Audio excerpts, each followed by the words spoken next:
What's going on? I'm Josh. Welcome back to the channel. In today's video, I wanted to go over a great example of faith. And I was reading through the book of Daniel in chapter 3 and came across this really great story of a king of Babylon and three Jews. And it was an awesome example of what faith is, how we act with faith in our lives, and how we can relate to bad things when they happen in our lives. Let's read Daniel chapter 3 and get into it. All right, I got my Bible. We're going to read Daniel chapter 3 and discuss this awesome topic of what is faith? How do we live with faith? What does it mean? Do bad things happen? How can we act in the face of these bad things? Daniel 3, let's do it. The image of gold in the blazing furnace. King Nebuchadnezzar made an image of gold 60 cubits high and 6 cubits wide, and set it up on the plain of Dura in the province of Babylon. He then summoned the satraps, prefects, governors, advisors, treasurers, judges, magistrates, and all the other providential officials to come to the dedication of the image he had set up. So the satraps, prefects, governors, advisors, treasurers, and all these other officials assembled for the dedication of the image that King Nebuchadnezzar had set up, and they stood before it. Then the herald loudly proclaimed, "Nations and peoples of every language, this is what you are commanded to do. As soon as you hear the sound of the horn, flute, zither, lyre, harp, pipe, and all kinds of music, you must fall down and worship the image of gold that King Nebi has set up. Whoever does not fall down and worship will immediately be thrown into the blazing furnace." So right away, this story is starting off with this Babylonian king, King Nebi, who is like extremely prideful, extremely full of himself, extremely self-exaltating. And Babylon was this ancient city that was doing pretty well. It was technologically advanced. It was successful as a civilization. But what's starting to happen, what was happening in the city of Babylon is that there was just extreme amounts of pride, focus on self, idol worship, worshiping the king and the creations that they made. And they were taking everything into their own selfishness in their own hands. And they had no kind of real relationship with the creator who had given them all these things. And the first thing that starts to happen in this kind of corruption with King Nebi is that he's creating a gold statue, right? And this is showing that he is so full of himself that he's going to create a statue and he's going to require everyone who works for him and everyone in that city to bow down and worship the statue he created. That's basically like saying that if you don't worship me and what I've created, then I'm going to punish you. I'm going to throw you out into a blazing furnace or I'm going to kill you. And this is a really horrible thing and sadly still happens in the world today. 7. Therefore, as soon as they heard the sound of the horn, flute, zither, lyre, harp, and all kinds of music, all the nations and peoples of every language fell down and worshipped the image of gold that King Nebi had set up. So people are starting to do what he's telling them. They're in control by this king. 8. At this time, some astrologers came forward and denounced the Jews. They said to King Nebi, "May the king live forever.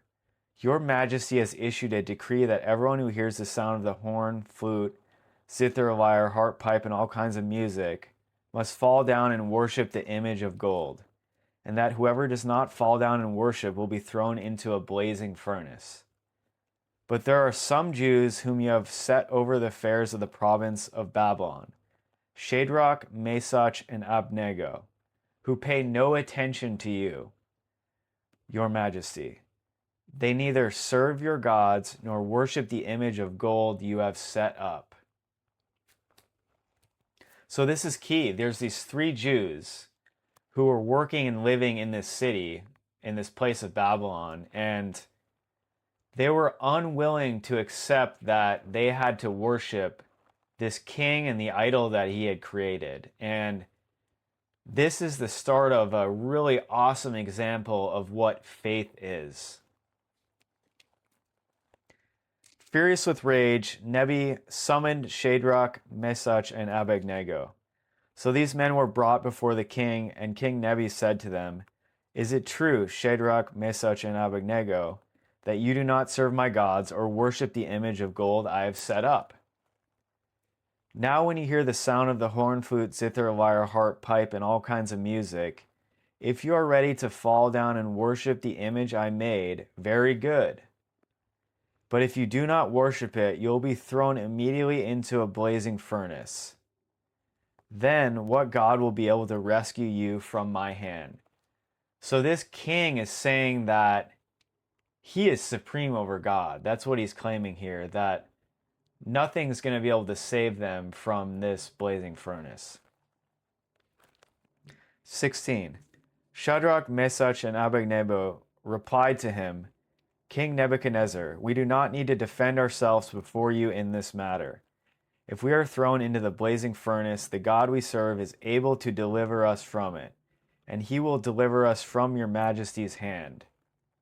But even if he does not, we want you to know, your majesty, that we will not serve your gods or worship the image of gold you have set up." So this is key in terms of how we think about faith and how we live with faith in our lives. They're saying here that they're not willing to compromise. They know God, they know truth and love and what that is, and they're telling this king that there's no need, they're not going to defend themselves before him in regards to what he's doing. And they're trusting that if this king throws them into the blazing furnace, that the God that they know, the God that they're walking with and that they trust and have faith in, is going to deliver them from this situation. That is what faith is. Bad things happen in the world. We are placed in situations that are not good at times. Bad things happen, health problems, political issues, issues in our workplace, all these different things in our lives that come up. And some of them are horrible. Like what's going on here with the king, controlling people, forcing them to worship him and the idols he's creating. And this really awesome example of faith that these three Jews are expressing here is that, you know what, king? We're not willing to compromise. We're standing by our faith in God, and if you throw us into that furnace, our faith and our trust is that the God that we know is going to deliver us in some way, and we're going to hold to that even if we are not delivered.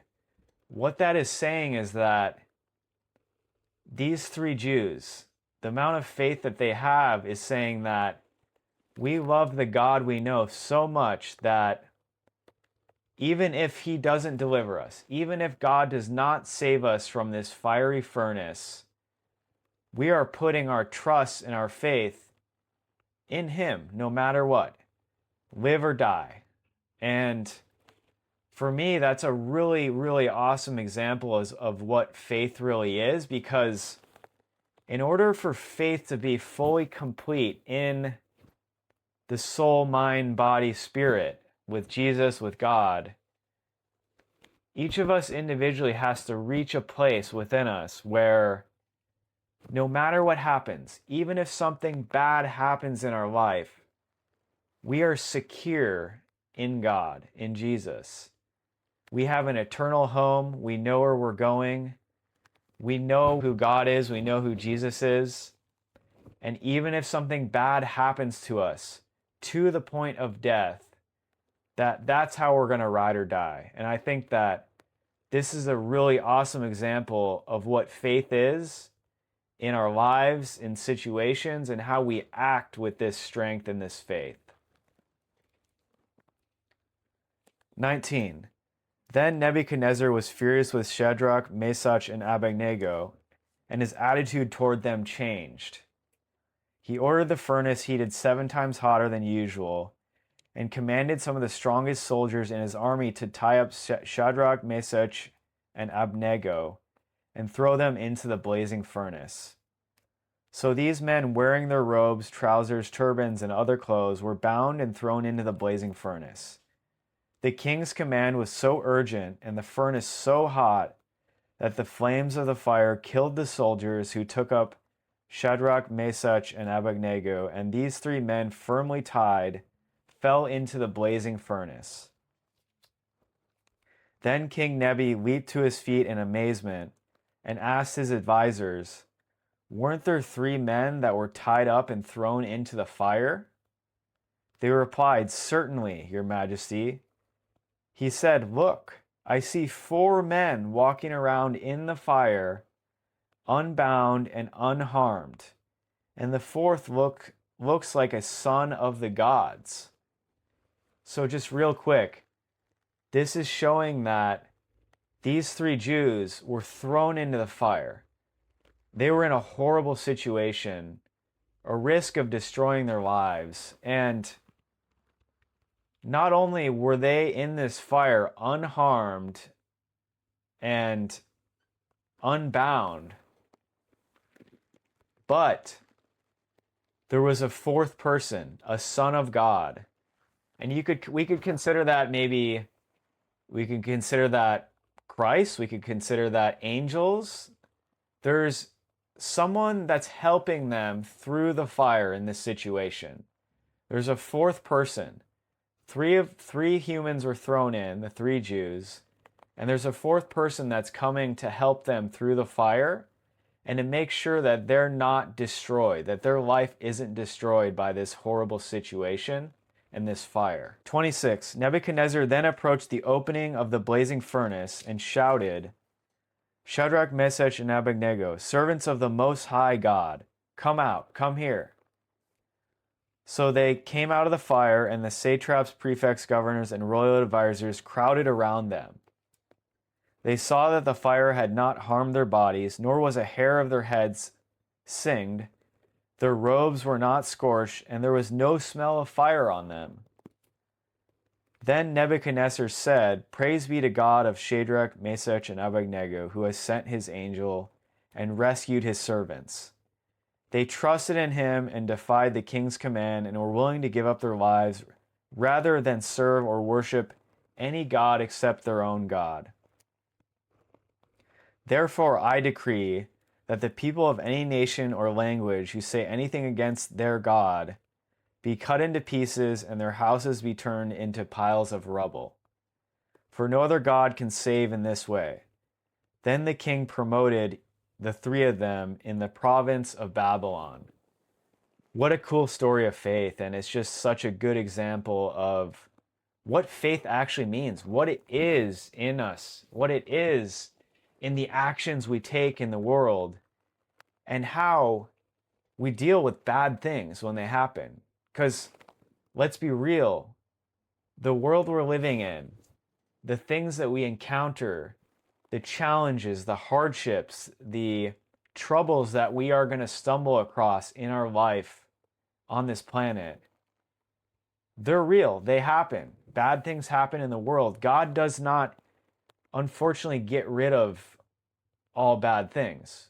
We wish that. We hope that. Maybe in a new world, in a future world. But for now, bad things happen. And this passage with these 3 Jews is a really awesome example and testament of what it means to live with faith in God. They were thrown into a fiery furnace, and because they had faith in God, because there was this Holy Spirit and an extra angel or God that was with them in the furnace, in this horrible situation that they were in and walking through in their lives, they were able to make it out not harmed, not destroyed. Their life was not destroyed. And that shows us what faith is. We have to be willing to put our lives on the line. We have to be willing to trust God in bad situations, even to the point of death. I know that sounds crazy, but really a strong and true faith within us and in our spirit is a faith that says, no matter what happens, good or bad, even if bad happens, we're riding or dying with God, with Jesus, with God, and that's how we're going out, no matter what happens. And just that mindset and that being and that example of what faith is will enable us to walk through hard things in our life and come out with less damage and without being totally destroyed. I hope you can learn from this passage. It's a great passage. Go ahead and read Daniel 3 if you have time, and just let that soak in of what really faith is and how you can approach situations in your life where you're scared, they're horrible, something bad is happening, and how you can approach that and walk through it, walk through the fire with God. Have a good one. Peace.